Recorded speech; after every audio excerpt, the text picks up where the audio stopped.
Cause of magnetism in matter. একটা পদার্থের চৌম্বক ধর্ম কি করে দেখা যায়? কিছু পদার্থ আছে ম্যাগনেটিক সাবস্ট্যান্স, যার মধ্যে চৌম্বক ধর্ম দেখা যায়। কিছু পদার্থ আছে যার মধ্যে চৌম্বক ধর্মই দেখা যায় না। সেটা আমরা কি করে বুঝবো কার মধ্যে চৌম্বক ধর্ম থাকতে পারে, কার মধ্যে চৌম্বক ধর্ম থাকতে পারে না? কতগুলো থিওরির সাথে সেই ব্যাখ্যাটা আমি করছি।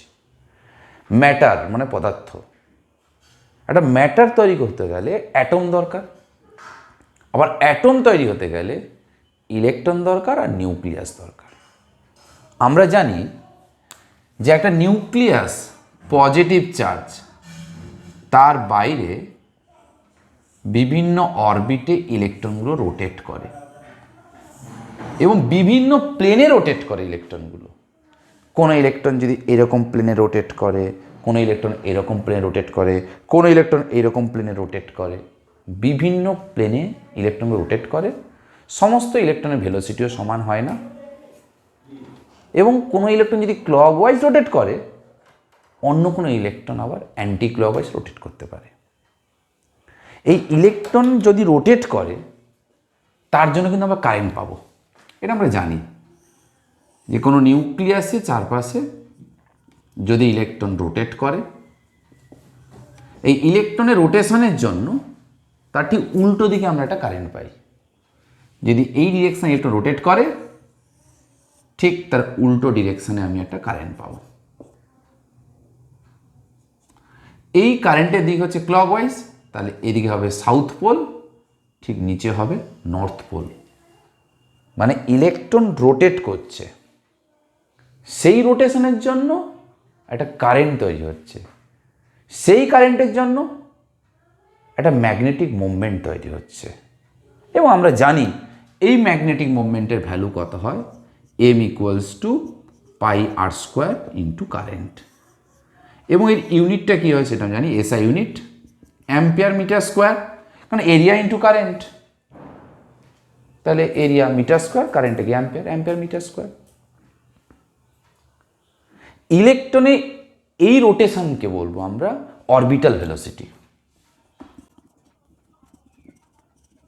তাহলে ইলেকট্রনে এই অরবিটাল মোশনের জন্য ম্যাগনেটিক মুভমেন্ট তৈরি হয়েছে। কিন্তু একটা ইলেকট্রনে এই ম্যাগনেটিক মুভমেন্ট, পরে ইলেকট্রনে ম্যাগনেটিক মুভমেন্ট, পরে ইলেকট্রনে ম্যাগনেটিক মুভমেন্ট। তাহলে সমস্ত ইলেকট্রনে কিন্তু ম্যাগনেটিক মুভমেন্ট কিন্তু একই ডিরেকশানে হবে কোনো কথা নেই, বিভিন্ন ডিরেকশানে হতে পারে। কারণ ইলেকট্রনগুলো তো একটা প্লেনে রোটেট করছে না, বিভিন্ন প্লেনে রোটেট করছে। তাহলে অরবিটাল মোশনের জন্য এবং ইলেকট্রন রোটেট করার জন্য আমরা তাহলে একটা কারেন্ট পাচ্ছি, যার জন্য ইলেকট্রন একটা ম্যাগনেটিক ডাইপোল তৈরি করছে। মানে ভাবতে পারি একটা ইলেকট্রন রোটেটের জন্য একটা ছোট্ট একটা বার ম্যাগনেট তৈরি করছে, যার একদিকে থাকছে সাউথ পোল, একদিকে থাকছে নর্থ পোল। তাহলে কোনো ম্যাটার ম্যাগনেটে পরিণত হওয়ার পেছনে এটা একটা কারণ। ধরলাম এর ম্যাগনেটিক মুভমেন্ট ধরলাম আমি MO। ইলেকট্রনগুলো যখন নিউক্লিয়াসের চারপাশে রোটেট করে, ওর মধ্যে আর একটা মোশন থাকে। আমরা যেরকম জানি সূর্যের চারপাশে পৃথিবীর ঘোরে, পৃথিবীর শুধু ঘোরে না, নিজের অ্যাক্সিসে ঘুরতে ঘুরতে ঘুরতে ঘুরতে সূর্যের চারপাশে ঘোরে। আর নিজের অ্যাক্সিস যে একটা কমপ্লিট রোটেশন হয়, তার জন্য সময় লাগে কত আমরা জানি, 24 ঘন্টা। প্লাস সূর্যের চারপাশে ঘুরছে, তার জন্য কত লাগছে, 365 দিন। তাহলে এই ইলেকট্রনগুলো যখন নিউক্লিয়াসের চারপাশে ঘোরে, হ্যাঁ ঘোরে তো, ঘোরার জন্য তো আমি বলেছি অরবিটাল মোশন, সঙ্গে সঙ্গে ইলেকট্রন কী করে নিজের অ্যাক্সিসে ঘুরতে ঘুরতে চারপাশে ঘুরতে থাকে। তাহলে একটা নেগেটিভ চার্জ নিজের অ্যাক্সিসে রোটেট করছে, সেই মোশনটাকে আমরা বলবো স্পিন। তাহলে একটা নেগেটিভ চার্জ যখন নিজের অ্যাক্সিসে রোটেট করছে প্লাস নিউক্লিয়াস চারপাশে ঘুরছে, তার নেগেটিভ চার্জ যদি নিজের অ্যাক্সিসে রোটেট করে, তার জন্য তার অ্যাঙ্গুলার মোমেন্টাম থাকবে। তাহলে তার জন্য একটা স্পিন, সেই মোশনটাকে আমরা যে স্পিন বলছি, তার জন্য তো একটা ম্যাগনেটিক ডাইপোল থাকবে। ধরলাম সেই ডাইপোল মুভমেন্টের ভ্যালু MS। 3 নাম্বার, নিউক্লিয়াস সেও তো পজিটিভ চার্জ, তার জন্য তার ম্যাগনেটিক মোমেন্ট থাকবে। ধরলাম সেই ম্যাগনেটিক মোমেন্ট এম এন,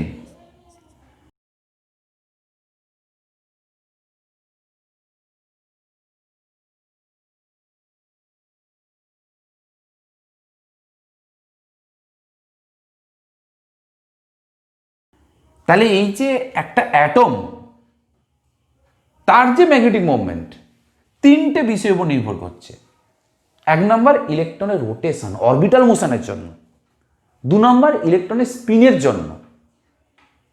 আর তিন নম্বর নিউক্লিয়াসের জন্য। তাহলে অ্যাটমটার টোটাল ম্যাগনেটিক মুভমেন্ট কত হবে? না, টোটাল ম্যাগনেটিক মুভমেন্ট হবে এটা, এটা, এটা।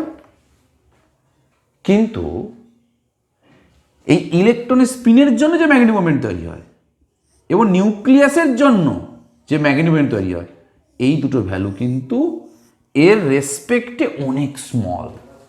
ওই জন্য এদের কথা আমরা ভাববো না, আমরা শুধু ভাববো ইলেকট্রনের অরবিটাল মোশনের জন্য যে ম্যাগনেটিক মুভমেন্ট তৈরি হবে সেই কথাটাই আমরা ভাববো। তাহলে প্রতিটা অ্যাটম ম্যাগনেটিক ডাইপোল হতে পারবে তখনই হতে পারবে যখন প্রতিটা অ্যাটমে অনেক কটা ইলেকট্রন রোটেট করছে বিভিন্ন প্লেনে, তাদের ম্যাগনেটিক মুভমেন্ট যদি রেজাল্টেন্টটা যদি জিরো হয়ে যায়, তখন কিন্তু সে অ্যাটমটা কিন্তু ডাইপোল শো করতে পারবে না। তো এরকম অনেক অ্যাটম আছে যে ডাইপোল শো করতে পারে না। কারণ আমি কি বললাম, ইলেকট্রনগুলো বিভিন্ন অরবিটে ঘুরছে, বিভিন্ন প্লেনে ঘুরছে, সবার ম্যাগনেটিক মুভমেন্টের ডিরেকশন একই নয়। এটা ভেক্টর অ্যাডিশন অনুসারে করতে হবে, রেজাল্টেন্টটা জিরো হয়ে যেতে পারে ম্যাগনেটিক মুভমেন্ট। এমন কিছু কিছু সাবস্টেন্স আছে, মেটেরিয়ালস আছে, ইলেকট্রন রোটেট করছে কিন্তু আলটিমেটলি বিভিন্ন ইলেকট্রনের রোটেশনের জন্য যে ম্যাগনেটিক মুভমেন্ট তৈরি হচ্ছে, রেজাল্টের ম্যাগনেটিক মুভমেন্ট জিরো হয়ে যাবে। তাহলে ওই অ্যাটমটা কিন্তু ডাইপোল নয়, কিন্তু প্রতিটা ইলেকট্রনের মোশনের জন্য কিন্তু ডাইপোল হবে, কিন্তু পুরো অ্যাটমটা ডাইপোল হবে না। মনে করে এক্সাম্পল বলছি, সোডিয়াম Na প্লাস, Na প্লাসের ইলেকট্রন বিন্যাস কেমন হয়? 1s²। তাহলে এখানে যদি আমরা দেখি, এই মানে এটা হচ্ছে আমাদের 1s² জন্য, আর এর জন্য এই পরেরটার জন্য এই এই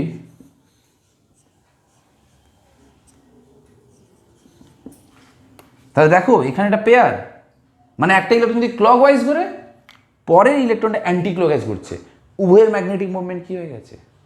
ব্যালেন্স হয়ে গেছে, রেজাল্টেন্ট জিরো। তাহলে এখানেও পেয়ারের জন্য রেজাল্টেন্ট মুভমেন্ট জিরো, এখানেও রেজাল্টেন্ট জিরো, এখানেও রেজাল্টেন্ট জিরো, তাহলে এখানেও রেজাল্টেন্ট জিরো। তাহলে Na প্লাস এই আয়নটার প্রতিটা ইলেকট্রন কিন্তু ম্যাগনেটিক মুভমেন্ট তৈরি করলেও এবং ভ্যালু থাকলেও সেই অ্যাটমটা কিন্তু ম্যাগনেটিক কিন্তু ডাইপোল হচ্ছে না, কারণ ওদের পেয়ার থাকার জন্য ওদের রেজাল্টেন্ট ম্যাগনেটিক মুভমেন্টটা জিরো হয়ে যাচ্ছে। আবার ধরো এক্সাম্পল অনেক কিছুই আছে, নিয়নের ক্ষেত্রে একই হবে। বা হিলিয়াম He, যদি এর ক্ষেত্রে দেখি আমরা, হিলিয়ামের ক্ষেত্রে 1s², এখানেও একই, যে দুটো ইলেকট্রন একটা ক্লকওয়াইজ ঘুরছে আর অ্যান্টি ক্লকওয়াইজ ঘুরছে। তাহলে ক্লকওয়াইজ যে ঘুরছে তার জন্য যদি ম্যাগনেটিক মুভমেন্ট উপরের দিকে হয়, যে অ্যান্টি ক্লকওয়াইজ তার জন্য ম্যাগনেটিক মুভমেন্ট নিচের দিকে, তাহলে ultimately equal and opposite, resultant zero. তাহলে ওর অ্যাটমটা কিন্তু ম্যাগনেটিক ডাইপোল দেখাতে পারছে না। কিছু কিছু মেটেরিয়ালস আছে, যে সমস্ত materials magnetic substance, iron, nickel, cobalt, ওদের কিন্তু প্রতিটা ইলেকট্রনও ম্যাগনেটিক ডাইপোল তৈরি করবে এবং অ্যাটমটাও ম্যাগনেটিক ডাইপোল তৈরি করবে। তাহলে ওদের যদি আমি স্যাম্পেল নেই, মনে কর একটা আয়রনের আমি স্যাম্পেল নিয়েছি, তাহলে ওখানে অসংখ্য অ্যাটম থাকবে এবং সমস্ত অ্যাটমের রেজাল্টেন্ট ডাইপোল মোমেন্ট থাকবে, মানে ওদের ক্ষেত্রে এম এর ভ্যালু নট ইকুয়াল টু 0। একটা অ্যাটম এদিকে থাকলো, একটা অ্যাটম এদিকে থাকলো, মানে এটা দেখাচ্ছি এম এর ডিরেকশান, অ্যাটমের এম এর ডিরেকশান, ইলেকট্রনের নয়। কিন্তু ইলেকট্রনগুলো নিয়ে রেজাল্টেন্ট দেখিয়ে দিয়েছি, এটা রেজাল্টেন্ট। যদি 4টে ইলেকট্রন থাকে বা যদি 5টা ইলেকট্রন থাকে বা 6টা ইলেকট্রন থাকে, তাদের রেজাল্টেন্ট আমি দেখিয়েছি অ্যাটমটার। এর ম্যাগনেটিক মোমেন্ট এই, এর এই, একজনে এই, একজনে এই, এই, এই, এই, এই, মানে সমস্ত অ্যাটম ম্যাগনেটিক ডাইপোল, প্রতিটা অ্যাটম ম্যাগনেটিক মানে চৌম্বক দ্বিমেরুর মতো আচরণ করছে। কিন্তু এখান থেকে যদি কিছু স্যাম্পল নেই, মনে কর আমি এখান থেকে কিছু ভলিউম তুলে নিলাম, তাহলে অসংখ্য আমি অ্যাটম পাবো। হ্যাঁ, ভলিউমটা খুব স্মল তুলবো, খুব স্মল ভলিউম, মাইক্রোস্কোপিক ফর্মে তুলবো। তাহলে খুব স্মল ভলিউম যদি ওখানে তুলে নিই, তখন আমি কি দেখব না, ওই ভলিউমটার মধ্যে দেখছি কিছুজন অ্যাটমের ম্যাগনেটিক মোমেন্ট এদিকে, কিছুজন এই দিকে, কিছুজন এই দিকে, কিছুজন এই দিকে, কিছুজন এই দিকে, কিছুজন এই দিকে আছে। তাহলে এদের রেজাল্টেন্ট কত হয়ে গেছে? 0। তাহলে এই সমস্ত মেটেরিয়ালসের ইলেকট্রনের ডাইপোল আছে, সমস্ত পদার্থের ক্ষেত্রে ইলেকট্রন ডাইপোলে থাকবে, কিন্তু তাদের রেজাল্টেন্ট 0 হয়নি। কিন্তু তাদের স্যাম্পেলের মধ্যে কিন্তু কোনো ম্যাগনেটিক ডাইপোল নেই। ম্যাগনেটিক ডাইপোল নেই কেন না, আমি যদি কিছু স্যাম্পেল নেই, ওই স্যাম্পেলের মধ্যে প্রতিটা অ্যাটমের ইলেকট্রনের যে অ্যালাইন একই ডিরেকশন নয়। ইলেকট্রনে কি বললাম? অ্যালাইন। এই ইলেকট্রনের অ্যালাইন যদি একই ডিরেকশনে না থাকে, তাহলে আমি তো ম্যাগনেটিক মোমেন্ট পাবো না। রেজাল্টেন্টটা কি হয়ে যাচ্ছে? 0 হয়ে যাচ্ছে। তাহলে এই যে অ্যালাইন, এটা কোন কোন বিষয়ের উপর নির্ভর করবে? ওরিয়েন্টেশন, মানে সমস্ত অ্যাটমের ম্যাগনেটিক মুভমেন্টটা একই ডিরেকশনে হওয়াটাকে আমরা অ্যালাইন বলছি। বা ওরিয়েন্টেশন কোন কোন বিষয় নির্ভর করবে না, 1 নাম্বার নির্ভর করবে এক্সটার্নাল ম্যাগনেটিক ফিল্ড। আমি যদি এক্সটার্নাল ম্যাগনেটিক ফিল্ড দেই, আমরা জানবো বা আমরা জানি প্রতিটা ডাইপোলের উপরে টর্ক অ্যাপ্লাই হবে। হ্যাঁ, আমরা জানি তো, যদি এরকম এক্সটার্নাল ম্যাগনেটিক ফিল্ডের মধ্যে কোনো ডাইপোল রাখি, মনে করো এটা নর্থ পোল, এটা সাউথ পোল, এদিকে একটা ফোর্স, এদিকে একটা ফোর্স, মানে টর্ক অ্যাপ্লাই হবে। সে একসময় কি হবে না, ম্যাগনেটিক যে ফোর্স মানে ডিরেকশন বরাবর অ্যাটমগুলো কি হবে? অ্যালাইন হবে। তাহলে এইটা নির্ভর করছে কার উপর? External magnetic field. তুমি যত এক্সটার্নাল ম্যাগনেটিক ফিল্ড তুমি বাড়াবে, আমি ধরলাম এক্সটার্নাল ম্যাগনেটিক ফিল্ড হচ্ছে বি বা এইচ, যত আমি এইচ এর ভ্যালু বাড়াবো, তত কিন্তু ওই যে অ্যাটমের যে ডাইপোল মুভমেন্ট, ওদের উপর টর্ক কাজ করে, তত বেশি ওদের অ্যালাইনমেন্ট বাড়বে, ওরিয়েন্টেশন বাড়বে। এবং আমি যদি এর মান বাড়াতে থাকি, এক সময় দেখব যে সমস্ত ম্যাগনেটিক ডাইপোলগুলো ওই ম্যাগনেটিক ফোর্স লাইন বরাবর ওরিয়েন্টেশন হয়ে যাবে। আরেকটা জিনিসের উপর নির্ভর করে, সেটা হচ্ছে টেম্পারেচার। যদি টেম্পারেচার ইনক্রিজ করে দেই, টেম্পারেচার বাড়ালে কি হবে? র্যান্ডম মোশন বেড়ে যাবে। তখন দেখবো এই ডাইপোলগুলো এদিক ওদিক এদিক ওদিক কাঁপবে। তাহলে এদিক ওদিক কাঁপলে তাদের যে অ্যালাইনমেন্ট, ওই সিস্টেম তো ডিস্টার্ব হয়ে যাবে। তাহলে অ্যালাইনমেন্ট সিস্টেমকে বাড়াতে গেলে ওদের ভাইব্রেশনটা কমাতে হবে। মানে এই যে ভাইব্রেট করছে হিট এনার্জির জন্য, সেই ভাইব্রেটটা কমাতে হবে, মানে টেম্পারেচারটা কমিয়ে দিতে হবে। তাহলে টেম্পারেচার যদি আমি ডিক্রিজ করে দিই, তাহলে অ্যালাইনমেন্টটা ইনক্রিজ করবে। এবং এক্সটার্নাল ম্যাগনেটিক ফিল্ড যদি আমি ইনক্রিজ করি, তাহলে অ্যালাইনমেন্টটা কী করবে? ইনক্রিজ করবে। তাহলে আমি যদি বাইরে থেকে যদি এক্সটার্নাল ম্যাগনেটিক ফিল্ড অ্যাপ্লাই করি, তাহলে এদের মধ্যে টর্ক অ্যাপ্লাই হবে। তখন আমি দেখব যে এই সাবস্টেন্সটা বেশিরভাগ অ্যাটমের magnetic dipole moment direction external magnetic field বরাবর থাকবে। সবাই যে থাকবে তা কিন্তু বলা সম্ভব নয়, তবে ম্যাক্সিমাম জন থাকবে এক্সটার্নাল ম্যাগনেটিক ফিল্ড বরাবর, যেটা আমি অ্যাপ্লাই করেছি। মানে বলবো এই মেটেরিয়ালসটা ম্যাগনেটাইজড হয়ে গেছে, এই মেটেরিয়ালটা ম্যাগনেটাইজড হয়ে গেছে, বাইরে থেকে ম্যাগনেটিক ফিল্ড প্রয়োগ করেছি প্রতিটা ডাইপোলের উপর, মানে অ্যাটমিক ডাইপোলের উপর টর্ক কাজ করেছে। কেউ 100% অ্যালাইন হয়েছে, কেউ পুরোপুরি হতে পারেনি। যত বেশি ফিল্ডটা বাড়াবো তত বেশি ওদের ওরিয়েন্টেশন তত বাড়বে, তখন বলবো ও ম্যাগনেটাইজড হয়ে গেছে। একটা লোহার পেরেক নে, এমনি কিন্তু কোনো চৌম্বক ধর্ম নেই, কিন্তু পেরেকটাকে উপর বারবার ম্যাগনেট নিয়ে ঘষতে শুরু কর, তখন দেখবি কিন্তু ও ম্যাগনেটে পরিণত হয়ে গেছে, মানে বলবো ম্যাগনেটাইজড হয়ে গেছে। কতটা ম্যাগনেটাইজড হয়ে গেছে সেটা মেজারমেন্ট করতে হবে। তো যা দিয়ে মেজারমেন্ট করব তাকেই বলবো আমরা ইন্টেন্সিটি অফ ম্যাগনেটাইজেশন। এটাকে আই দিয়ে লেখা হয়। এটা কি বলছে, এই যে মেটেরিয়ালসটা নিয়েছি, মানে যে ম্যাগনেটাইজড হয়ে গেল, মানে যার মধ্যে চৌম্বক ধর্ম দেখা গেল, মানে লোহাকে ম্যাগনেট দিয়ে ঘষেছি, তাহলে লোহাটা চৌম্বক ধর্ম দেখাচ্ছে, তাহলে ওই লোহাটার ভি আয়তনে যদি ম্যাগনেটিক মুভমেন্ট এম হয়, মানে আমি এই মেটেরিয়ালসে কোনো জায়গা থেকে একটা ভি ভলিউম নিলাম, দেখলাম টোটাল ম্যাগনেটিক মুভমেন্টের ভ্যালু এম, তাহলে ইউনিট ভলিউমে ম্যাগনেটিক মুভমেন্ট কত, এম বাই ভি, তাকেই বলবো আই। সেই আইটাকে বলছি আমরা ইন্টেন্সিটি অফ ম্যাগনেটাইজেশন।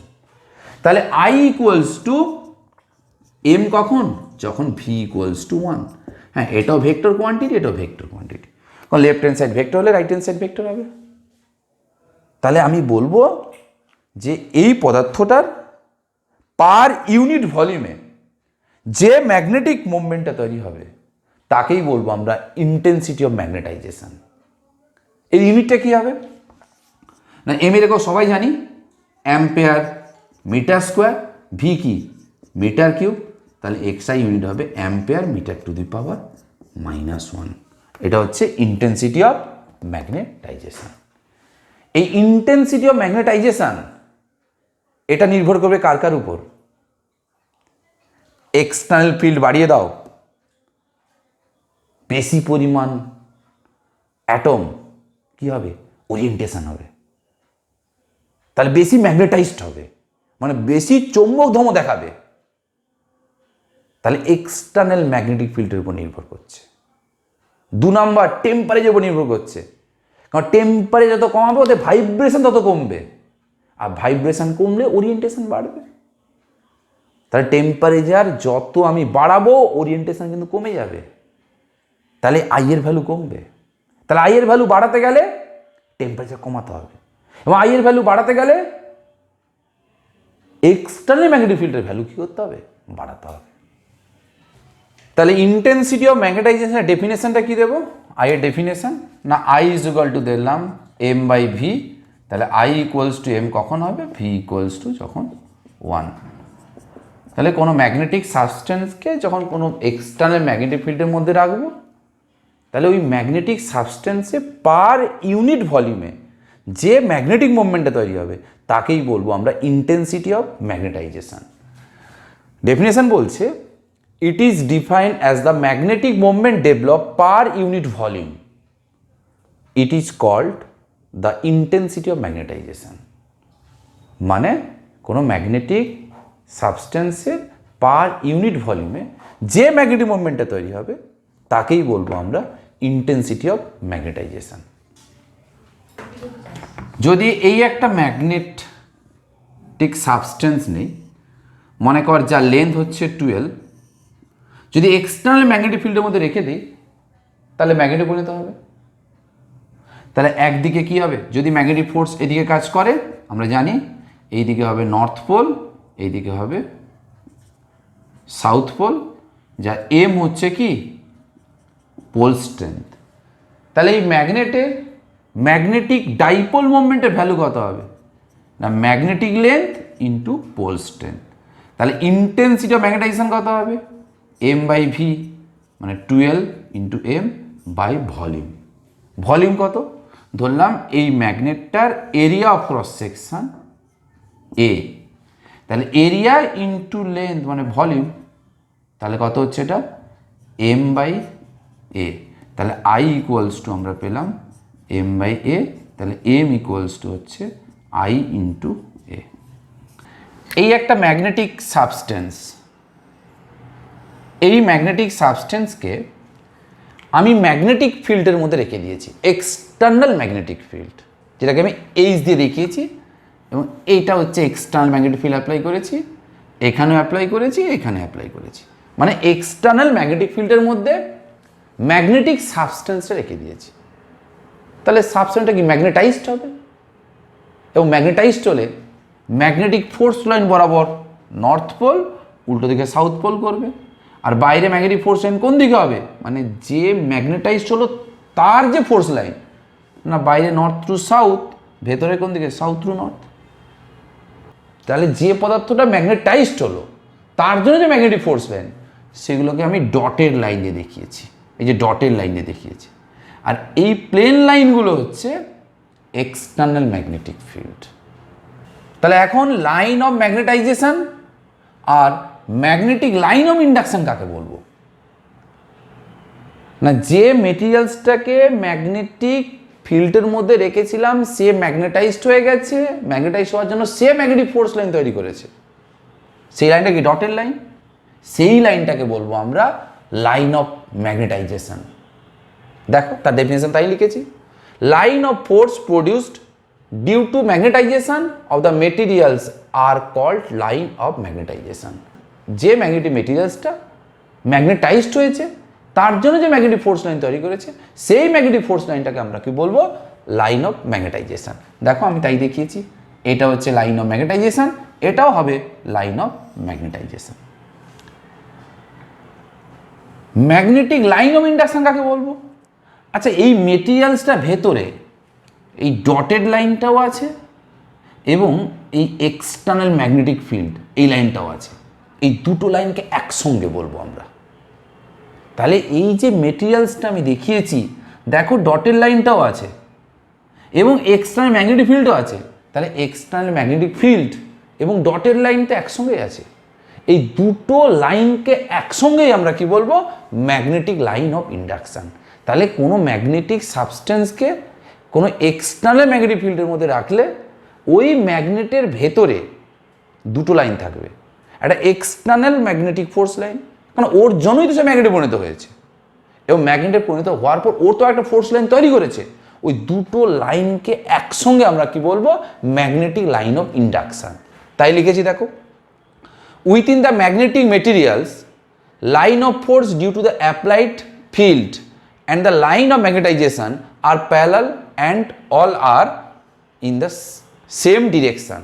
মানে পদার্থের ভেতরে এই ডটেড লাইন যেটাকে বলছি লাইন অফ ম্যাগনেটাইজেশন এবং এক্সটার্নাল ম্যাগনেটিক ফিল্ড দুটো একই দিকে আছে এবং দুটো কি প্যারালাল আছে। This two line of force taken together are called line of induction. ওই দুটো ম্যাগনেটিক ফোর্স লাইনকে আমরা একত্রেই বলবো আমরা ম্যাগনেটিক লাইন অফ ইন্ডাকশন।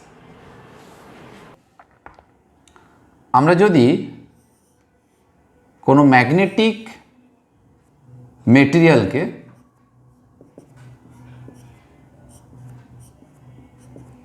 যদি এক্সটার্নাল ম্যাগনেটিক ফিল্ডের মধ্যে রাখি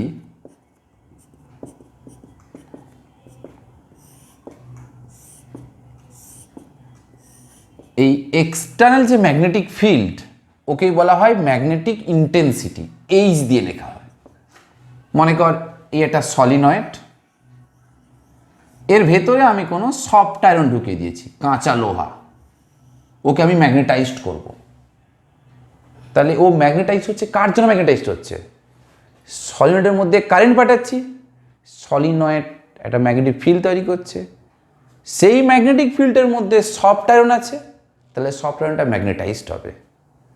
তাহলে এই সলিনয়েডের জন্যই কিন্তু ওর মধ্যে কিন্তু ম্যাগনেটিক ফিল্ড তৈরি হলো, মানে ম্যাগনেটাইজড হলো ম্যাগনেটিক মেটেরিয়াল।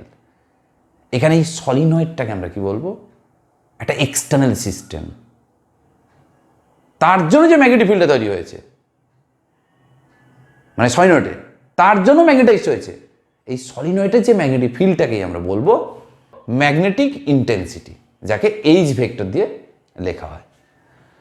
এবার যদি এই ভ্যালুটা যদি বাড়াতে শুরু করি, তাহলে এই যে প্রতিটা অ্যাটমের তাদের যে ডাইপোল মুভমেন্ট আছে, তাদের অ্যালাইনমেন্টটা পরিমাণটা বাড়বে।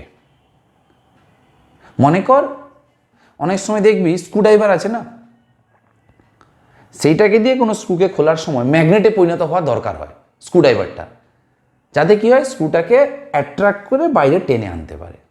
ওর জন্য স্ক্রুড্রাইভারটাকে নিয়ে আমরা ম্যাগনেটের উপর ঘষি, একবার ঘষ, দুবার ঘষ, তিনবার ঘষ, যত বেশি ঘষবি তত বেশি ম্যাগনেটাইজড হবে, মানে ওদের অ্যালাইনমেন্টের পরিমাণ তত বেশি বাড়বে। তাহলে অ্যালাইনমেন্ট পরিমাণ বাড়লে ম্যাগনেটাইজডের পরিমাণও বাড়বে। তাহলে এক্সটার্নাল ম্যাগনেটিক ফিল্ডের সঙ্গে এখানে যে অ্যাটমগুলো আছে তারা যে ম্যাগনেটাইজড হবে তার পরিমাণ এক্সটার্নাল ম্যাগনেটিক ফিল্ডের সঙ্গে প্রপোর্শনাল রিলেশন। হ্যাঁ, বাড়াতে বাড়াতে একসময় স্যাচুরেশন হয়ে যাবে, সে আলাদা বিষয়, স্যাচুরেশনে আগে বলছি। তাহলে এটার সঙ্গে কি প্রপোর্শনাল রিলেশন। এবার আমি এখানে একটা কনস্ট্যান্ট লাগাবো, সেটা হচ্ছে কাই। এই কাই equals to I by H. এই কাইটাকেই বলবো আমরা ম্যাগনেটিক সাসেপ্টিবিলিটি। এই কাই এর কোনো ইউনিট নেই, কারণ আই এর ইউনিট আর এইচ এর ইউনিট, আই এর ইউনিট আমি বার করে দিয়ে এসেছি ampere metre to the power -1, আর এইচ এর ইউনিট আমরা অনেকদিন আগেই জানি, এই ম্যাগনেটিজমের ফার্স্ট লেকচার থেকে আমরা আলোচনা করেছিলাম কী করে বার করা হয়, ওটাও ampere metre to the power -1। মানে আই এর কোনো ইউনিট থাকবে না, ডাইমেনশন, সরি, কাই এর কোনো ইউনিট বা কোনো ডাইমেনশন থাকবে না। তাহলে এটা কোন কোন বিষয়ের উপর নির্ভর করবে? এক নাম্বার, এটা নির্ভর করবে হচ্ছে মেটেরিয়ালসের উপর। কি ধরনের মেটেরিয়ালস?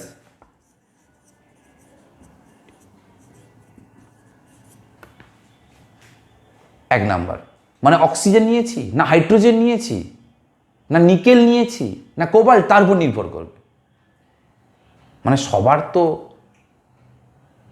ওরিয়েন্টেশন যে হবে অ্যাটমগুলো, তার পরিমাণ কিন্তু সবার ক্ষেত্রে এক নয়। মানে আমি ম্যাগনেটকে যত সহজে, মানে আমি লোহাকে যত সহজে ম্যাগনেটাইজ করতে পারবো আর নির্দিষ্ট ম্যাগনেটিক ফিল্ড দিয়ে, আমি কিন্তু নিকেলকে পারবো না বা কোবাল্টকে পারবো না। ওর জন্য মেটেরিয়ালস কথাটা উল্লেখ করলাম, যে একই ম্যাগনেটিক ফিল্ড যদি আমি ব্যবহার করি, এইচ এর মান যদি এক হয়, সমস্ত মেটেরিয়াল কিন্তু ইকুয়াল কিন্তু ম্যাগনেটাইজড হবে না।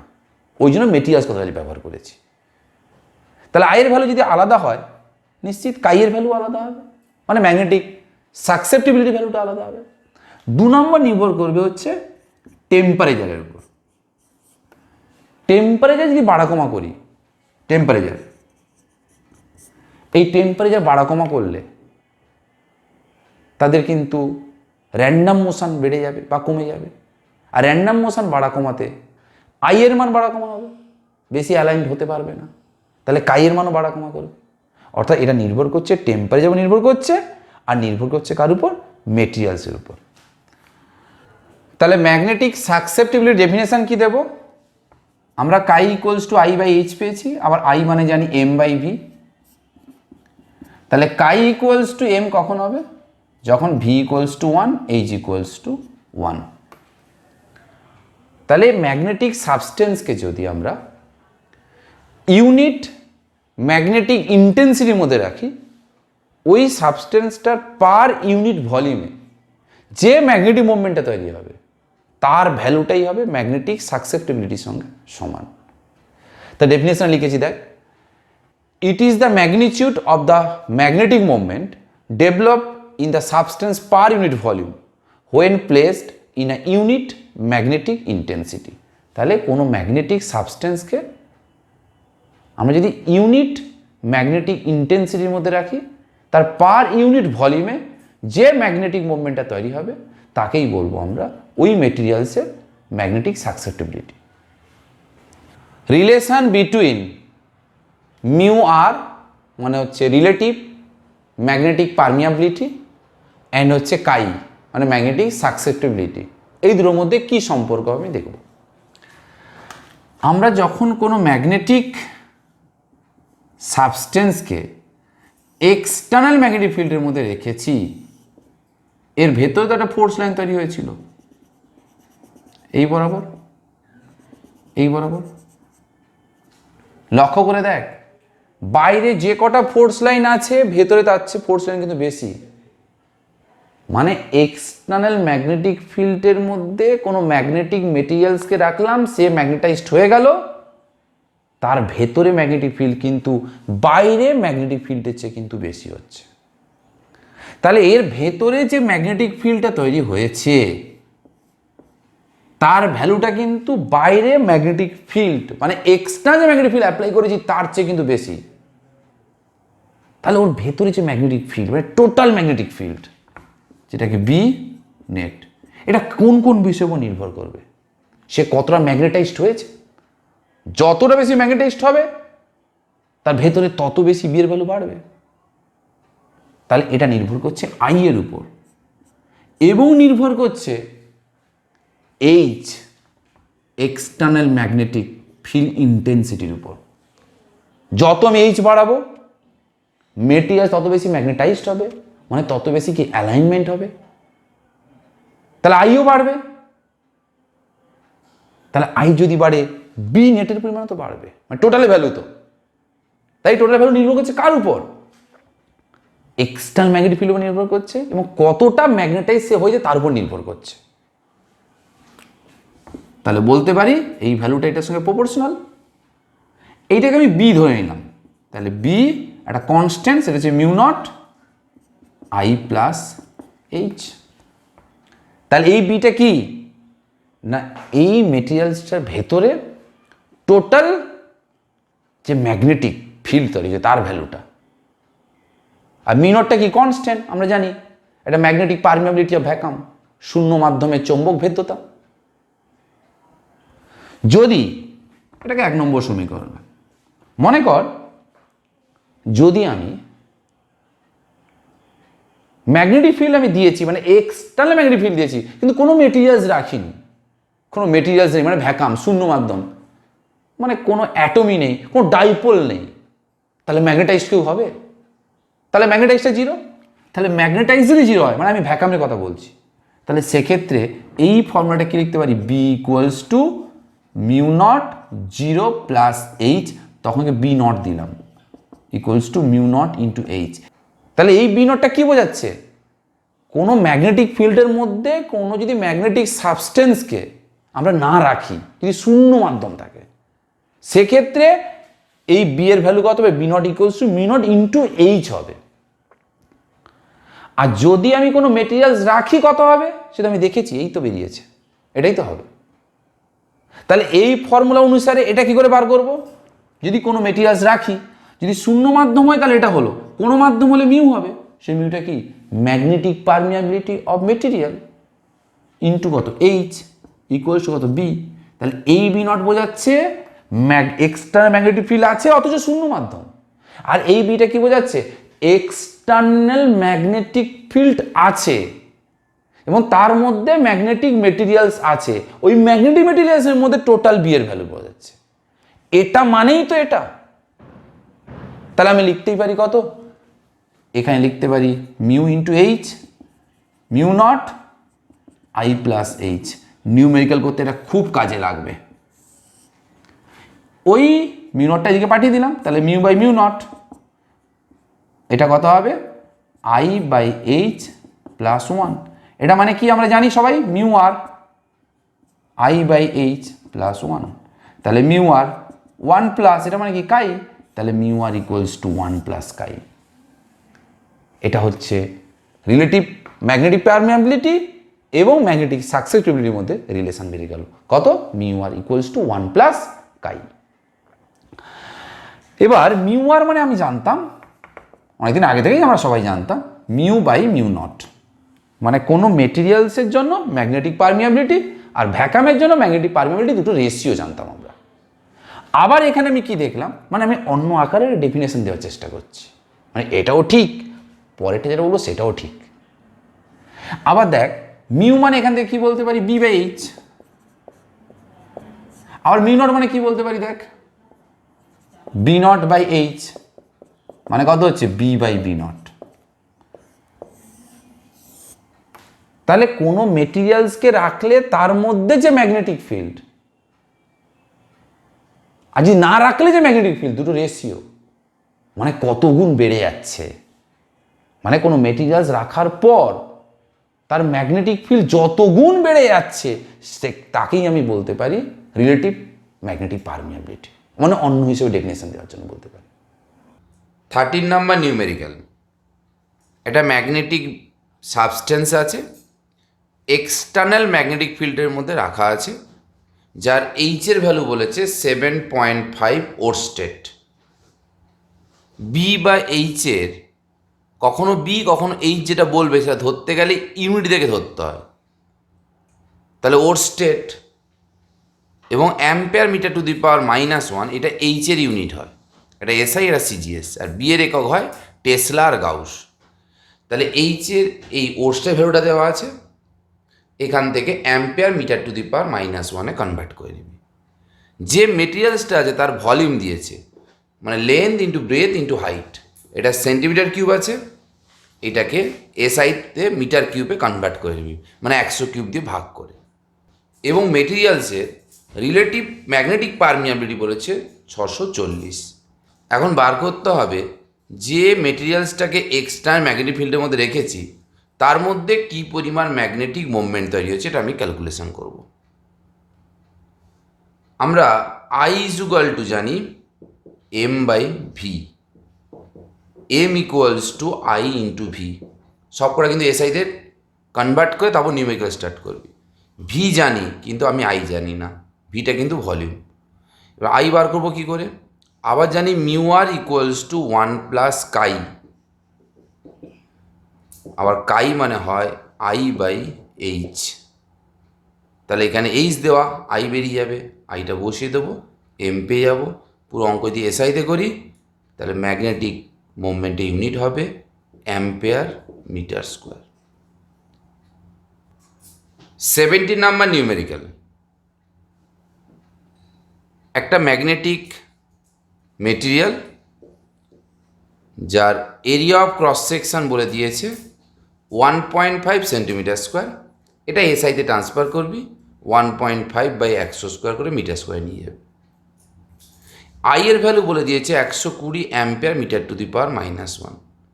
তাহলে এক্সটার্নাল ম্যাগনেটিক ফিল্ডের মধ্যে রাখলে এ ম্যাগনেটাইজড হবে, একদিকে নর্থ পোল হবে, একদিকে সাউথ পোল তৈরি হবে, এবং ওদের পোল স্ট্রেংথের ভ্যালু কত হবে এটা ক্যালকুলেশন করতে বলেছে। না, আমরা আই ইজুগাল টু জানি এম বাই ভি, আবার ভি মানে কি হয় না এরিয়া ইন্টু লেন্থ, আবার এম মানে কি হয় পোল স্ট্রেংথ ইন্টু লেন্থ।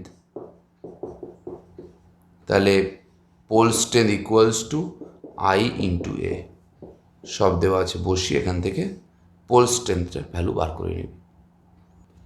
তোরা বাড়িতে টরয়েডের ভেতরে ম্যাগনেটিক ফিল্ড যে ভ্যালুটা আমরা আগে বার করেছিলাম অ্যাম্পিয়ারের সার্কেল লাগিয়ে, B equals to mu naught into mu R NI/2πr, এই ফর্মুলা ব্যবহার করে তোরা 18 নম্বর অঙ্ক করবি, 18 নম্বর নিউমেরিক্যাল। একই ফর্মুলা ব্যবহার করে তোরা করবি 22 নম্বর নিউমেরিক্যাল। 19 নম্বর নিউমেরিক্যাল। এটা একটা ম্যাগনেটিক সাবস্টেন্স যা সলিনয়েডের অ্যাক্সিসের ভেতরে রেখেছি, এবং সলিনয়েডের ভেতরে আই কারেন্ট পাঠানো আছে যার ভ্যালু হচ্ছে 2 অ্যাম্পিয়ার, এবং সলিনয়েডের পার সেন্টিমিটার লেন্থ দিয়েছে 25। তাহলে এটা এসআইতে নিয়ে যাব, তাহলে 25 into 100 metre to the power -1। Area দিয়ে দিয়েছে 20 মিলিমিটার স্কোয়ার, তোরা এটা এসআইতে ট্রান্সফার করে নিবি, লেন দিয়েছে 50 সেন্টিমিটার স্কোয়ার, ওটাকে এসআইতে ট্রান্সফার করবি। এবং যে সাবস্টেন্সটা ব্যবহার করা হয়েছে তার রিলেটিভ ম্যাগনেটিক পারমিয়াবিলিটি বলে দিয়েছে 400। এখন বার করতে বলেছে ম্যাগনেটিক মোমেন্টের ভ্যালু কত হবে ক্যালকুলেশন করতে বলেছে। আমরা জানি কোনো সলিনয়েডের ভেতরে যদি শূন্য মাধ্যম থাকে তাহলে বি এর ভ্যালু হয় B naught equals to mu naught n I. আবার আমরা জানি B naught equals to mu naught into H. তাহলে H equals to B naught by mu naught, মানে এটা mu naught n I mu naught. তাহলে H equals to হচ্ছে n I. তাহলে এখান থেকে এইচের ভ্যালু পেয়ে যাব, স্মল এন দেওয়া, কারেন্ট দেওয়া, এককটা হবে ampere metre to the power -1। Capital এইচের ভ্যালু পেয়ে গেছি। আবার জানি M equals to I by V. I আমি জানি না, ভি মানে কি হবে ভলিউম, মানে এরিয়া ইন্টু লেন্থ। আই ক্যাপিটালের ভ্যালু বার করতে হবে। আবার জানি mu r equals to 1 plus chi. আবার আমরা জানি কাই সমান হয় আই বাই এইচ। এইচ দেওয়া আছে, এখান থেকে আইয়ের ভ্যালু বার করে পুট করতে হবে, তবে ক্যাপিটালের ভ্যালু বেরিয়ে যাবে। এসআইতে করলে ইউনিটটা হবে ampere metre square. 20 number numerical. এই একটা ডোনাট আছে, মানে বলয়, তার উপর তার জড়ানো হয়েছে। সেই তারটার মধ্যে 1.5 অ্যাম্পিয়ার কারেন্ট দেওয়া হয়েছে। এই বলয়ের উপর যে পাক সংখ্যা আছে পার মিটারে 100। এর জন্য বলয়ের মধ্যে যে বি এর ভ্যালু তৈরি হয়েছে সেটা হচ্ছে 1 টেসলা। এখান থেকে মিউ আর এবং কাইয়ের ভ্যালু বার করতে বলেছে। এইটা একটা টরয়েড, তাহলে বি এর ফর্মুলা জানি আমরা মিউ নট মিউ আর, মানে এনি মিডিয়ামের ক্ষেত্রে এন আই বাই 2 পাই আর। তাহলে এই যে তারটা আমি জড়িয়েছি তার টোটাল লেন্থ কত 2 পাই আর, সেখানে পাক সংখ্যা কত এন, তাহলে একক দৈর্ঘ্য পাক সংখ্যা কত এইটা। তাহলে এইটা মানে কি বোঝাচ্ছে স্মল এন, এটাকে রিপ্লেস করে দিলাম mu naught mu R small N into I. সব কিছু দেওয়া আছে, এখান থেকে আমাকে মিউ আর বার করতে হবে। আবার মিউ আর ইকুয়ালস টু জানি 1 প্লাস কাই, এখান থেকে কাইয়ের ভ্যালু ক্যালকুলেশন করে বার করতে হবে। 21 নাম্বার নিউমেরিক্যাল। একটা সলিনয়েড আছে যার পাক সংখ্যা আমাকে দিয়ে দিয়েছে ক্যাপিটাল এনের ভ্যালু 50, লেন্থ বলে দিয়েছে 10/100 মিটার। এর মধ্যে যে কারেন্ট যাচ্ছে তার ভ্যালু বলেছে 1 অ্যাম্পিয়ার। এই সলিনয়েডের ভেতরে আয়রন ঢোকানো আছে, সলিনয়েডের ভেতরে সে আয়রন যে স্ল্যাবটা আছে তার ভলিউম বলে দিয়েছে। আয়রন স্ল্যাব ঢোকানোর পর ওই আয়রনের মধ্যে ম্যাগনেটিক মুভমেন্ট বলেছে 4500 সিজিএস। এখান থেকে এইচ বার করতে বলেছে সলিনয়েডের, পরের পার্টে বার করতে বলেছে এইচ মানে external magnetic field. B naught বার করতে বলেছে, মানে লৌহদণ্ড ঢোকানোর আগে সলিনয়েডের মধ্যে কি ছিল বি এর ভ্যালু সেটা চেয়েছে, এবং লৌহদণ্ড ঢোকানোর পর বি কত হবে বার করতে বলেছে। প্রথমত এমটাকে চেঞ্জ করতে হবে, না এম এর একক জানি অ্যাম্পিয়ার মিটার স্কোয়ার, তাহলে 1 অ্যাম্পিয়ার ইন্টু 1 মিটার স্কোয়ার। এই অ্যাম্পিয়ারটাকে আমি সিজিএসে নিয়ে যাব, তাহলে 1/10 EMU of current into 1 metre, মানে 100 স্কোয়ার সেন্টিমিটার স্কোয়ার। এটা করলে হবে 100 ইন্টু 100/10, মানে এটা হবে 10 টু দি পাওয়ার 3 সিজিএস। তাহলে এই মানটাকে এসআইতে কনভার্ট করতে গেলে তাহলে 4500 ইন্টু 10 টু দি পাওয়ার -3 দিয়ে মাল্টিপ্লাই করতে হবে। তাহলে এটা করলে এই ইউনিটটা হয়ে যাবে অ্যাম্পিয়ার মিটার স্কোয়ার। আমাকে এইচ বার করতে হবে, আমরা এইচ মানে জানি এন আই, আবার এন মানে হয় N by L into I. Small N equals to capital N by L. তাহলে এখান থেকে এইচের ভ্যালু আমরা পেয়ে যাব। B naught equals to mu naught into H. আমরা থিওরিতে পনেরো সময় আলোচনা করেছিলাম কোনো ম্যাগনেটিক সাবস্টেন্স না থাকলে তখন যে বি এর ভ্যালু তৈরি হবে সেই ভ্যালুটা কত, মিউ নট ইন্টু এইচ। এবার লৌহদণ্ড ঢোকানোর পর যে বি হবে সেটা কত হয় আমরা জানি, mu not H plus I. তখন যে বি তৈরি হবে সেটা বার করতে বলেছে। এইচ তো আমরা পেয়ে গেছি, কিন্তু আই জানি না। আই মানে কত হবে, এম বাই ভি, সবই দেওয়া আছে। তিনটে পার্ট বেরিয়ে গেল, এইচ বেরোলো, বি নট বেরোলো, আর বি বেরোলো। তোরা বাড়িতে করবি 23, 24, 28, 31, 32। 25 নাম্বার নিউমেরিক্যাল। এই একটা মেটেরিয়ালস আছে যার লেন্থ বলে দিয়েছে 12। এটা এক্সটার্নাল ম্যাগনেটিক ফিল্ড এইচের ভ্যালু বলে দিয়েছে। এই মেটেরিয়ালসটা মিডিল পয়েন্ট থেকে আর ডিস্টেন্সে এই পয়েন্টের বি এর ভ্যালু বলে দিয়েছে। এটার এরিয়া অফ ক্রস সেকশনও বলে দিয়েছে, দিয়ে কাইয়ের মান বার করতে বলেছে। তো আমরা জানি যদি কোনো ম্যাগনেট থাকে তার অ্যাক্সিসের উপর বি এর ভ্যালু হয় mu naught by 4 pi into 2mr by r square minus l এর হোল স্কোয়ার। তাহলে বি এর ভ্যালু জানি, মিউ নটের ভ্যালু 4 পাই 10⁻⁷, সব কিছু দেওয়া, এখান থেকে ক্যাপিটাল এমটা আগে বার করতে হবে।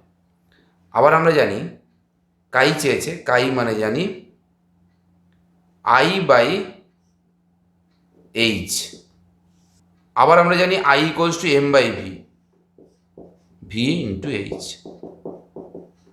ভি মানে কি হবে, ভলিউম, মানে area into length into H, সব দেওয়া আছে। বসালে আমি কাইয়ের ভ্যালু পেয়ে যাব। 26 নাম্বার নিউমেরিক্যাল। একটা ম্যাগনেটিক সাবস্টেন্স আছে, যে সাবস্টেন্সটাকে এক্সটার্নাল ম্যাগনেটিক ফিল্ডের মধ্যে রেখেছি, যার এইচের ভ্যালু বলেছে 20 CGS। তোরা ওটাকে এসআইতে ট্রান্সফার করবি, কি করে করতে হবে তোদের আমি বলেছি। যখনই ওই ম্যাগনেটিক মেটেরিয়ালসটাকে এক্সটার্নাল ম্যাগনেটিক ফিল্ডের মধ্যে রাখবো, তার মধ্যে ফ্লাক্সের ভ্যালু বলে দিয়েছে। হ্যাঁ, তোরা ম্যাগনেটিক ফ্লাক্স জানিস না, কিন্তু ইলেকট্রিক ফ্লাক্স জানিস। ইলেকট্রিক ফ্লাক্স মানে কত হয় আমরা জানি, phi equals to E dot A. তাহলে ম্যাগনেটিক ফ্লাক্স কত হবে, এটা হবে বি ডট এ, মানে phi equals to B A cos theta. যদি থিটার ভ্যালু কিছু না বলে তাহলে 0 ডিগ্রি। এই ফাইটাকে বলা হয় ম্যাগনেটিক ফ্লাক্স। সেই ফাইয়ের ভ্যালু দিয়েছে সিজিএসে। ওটা কি করে এসআই ট্রান্সফার করব সেটা আমি বলে দিচ্ছি। ফাইয়ের এসআই কত হবে, বি এর একক কী হয়, weber per metre square into area আছে মিটার স্কোয়ার, মানে আলটিমেটলি এটা হবে ওয়েবার। তাহলে 1 weber equals to 1 tesla into 1 metre square. তাহলে এই টেসলা থেকে আমি গাউসে যাব, তাহলে কত হবে 10⁴। আবার সেন্টিমিটার থেকে মিটারে যাব, তাহলে 100 স্কোয়ার। তাহলে আলটিমেটলি এটা হচ্ছে 4 4 8, মানে 10⁸ হচ্ছে সিজিএস। তাহলে সিজিএস মানটাকে এসআই মানে কনভার্ট করার জন্য আমি 10⁻⁻8 দিয়ে আমি মাল্টিপ্লাই করেছি। এবং এরিয়া বলে দিয়েছে মেটেরিয়ালসটা, ওই মেটেরিয়ালসের ভেতরে কাই এবং আই এর ভ্যালু বার করতে বলেছে। দেখো ফাই ইকুয়ালস টু আমরা জানি, তাহলে বি এ, থিটা কিছু না বলে 0 ডিগ্রি। তাহলে এখানে ফাই দেওয়া আছে, এ দেওয়া আছে, তাহলে বি এর ভ্যালু পেয়ে যাবো আমরা। তাহলে এই বিটা কি, এই ফাইটা হচ্ছে কিন্তু মেটেরিয়ালসের জন্য ফ্লাক্স, তাহলে এই বিটা কি, এই মেটেরিয়ালসের ভেতরে বি। তাহলে আমরা আবার জানি মেটেরিয়ালসের ভেতরে বি ইকুয়ালস টু হয় মিউ ইন্টু এইচ। তাহলে মিউ ইকুয়ালস টু এখান থেকে বেরোবে বি বাই এইচ। এইচ দেওয়া আছে, বি দেওয়া আছে, মিউ পেয়ে যাব। আবার mu r equals to mu by mu naught, তাহলে এখান থেকে মিউ আর পেয়ে যাব। আবার mu r equals to 1 plus chi, এখান থেকে কাইয়ের ভ্যালুটা বার করতে পারবো।